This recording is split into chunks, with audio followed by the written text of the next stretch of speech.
In the vast tapestry of our galaxy, filled with frozen gas giants, barren rocky worlds, and endless silence, there's one planet that refuses to play by the rules. K2-18B. It orbits a cold red dwarf star over 110 light-years away in the Leo constellation. And yet this alien world might just be the closest thing we've ever found to Earth, and to life beyond it. For years, astronomers suspected something strange was happening there. First came signs of water vapor, then hints of carbon-based molecules. But now, with the James Webb Space Telescope scanning its atmosphere in unprecedented detail, we're seeing something that can no longer be explained by chemistry alone. What James Webb has uncovered has rocked the scientific world. The clearest biosignatures we've ever seen on an alien planet. Gases that, on Earth, can only be produced by life. This is no longer speculation. This is data. And this is the moment. We might finally admit we were never alone.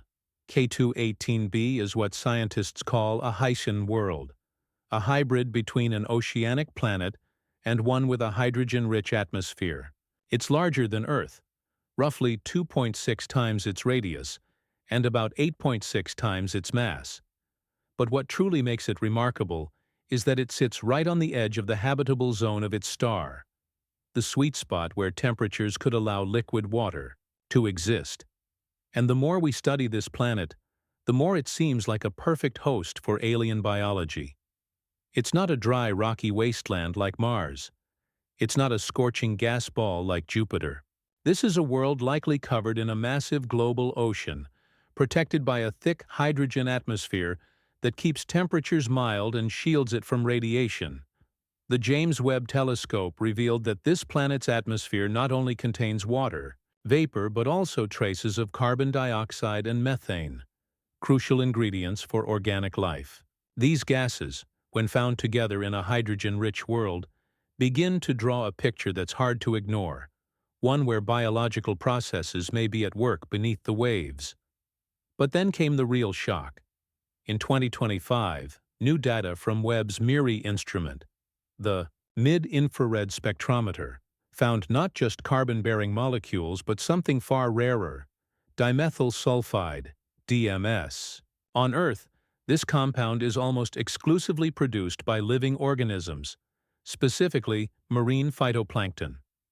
The presence of DMS in a planet's atmosphere would be like stumbling on a trail of oxygen on Mars. It's not just chemistry anymore. It's biology knocking on the door. But that wasn't all. The same study detected dimethyl disulfide, DMDS, a more complex compound also tied to microbial activity in Earth's oceans.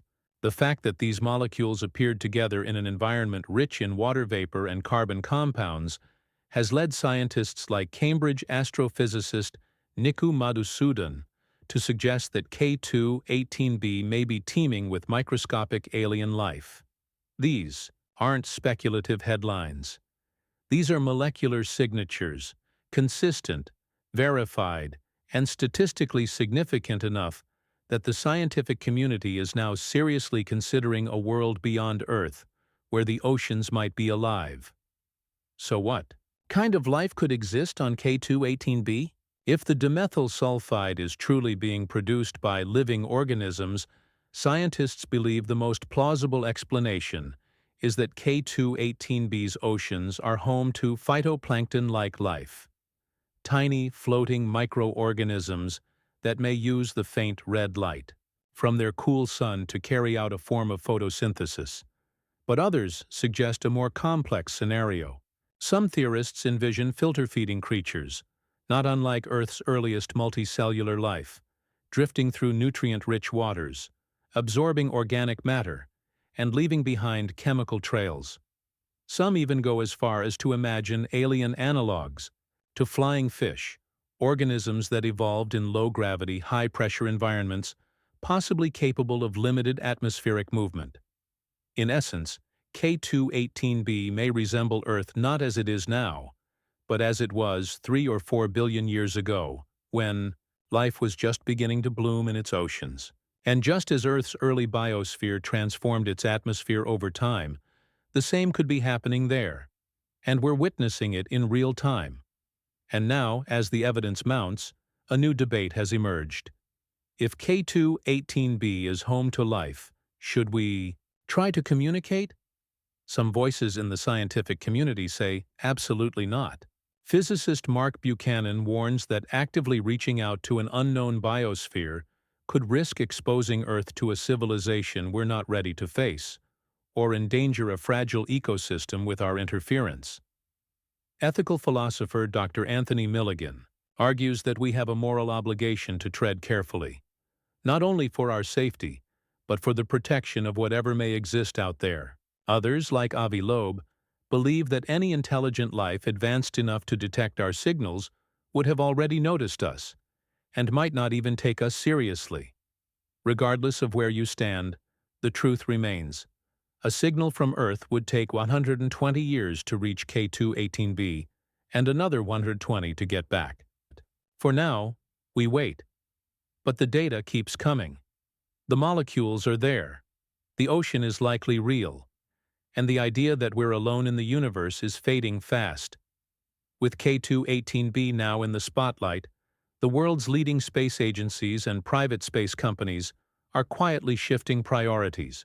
While no current propulsion technology can get us to this ocean world in under several centuries, discussions are already underway to launch the next phase of observation. A fleet of next-generation telescopes that can monitor it continuously and in higher detail.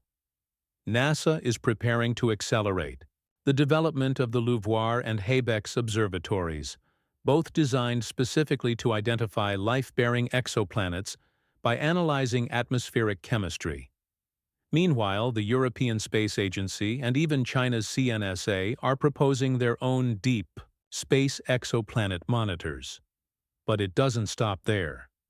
The idea of launching an interstellar probe, possibly using laser propulsion and solar sails, is gaining traction.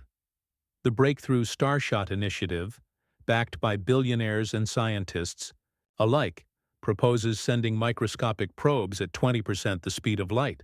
If successful, such missions could reach K2-18B in 500 years. A timeline long for us, but short on the cosmic scale. Humanity may never walk its shores, but we may witness, for the first time, a message sent from Earth to life beyond.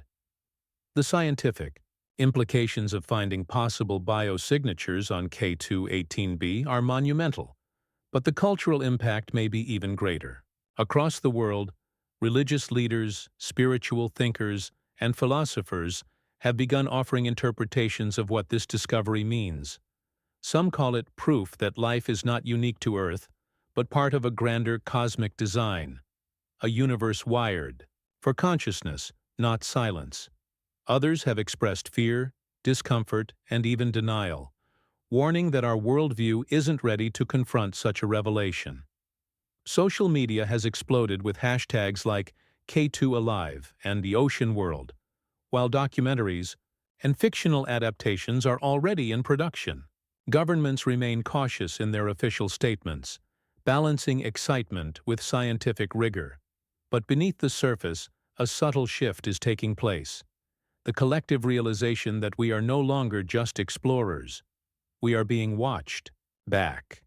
And in that realization, humanity is experiencing something rare. Global unity, not in fear, but in awe.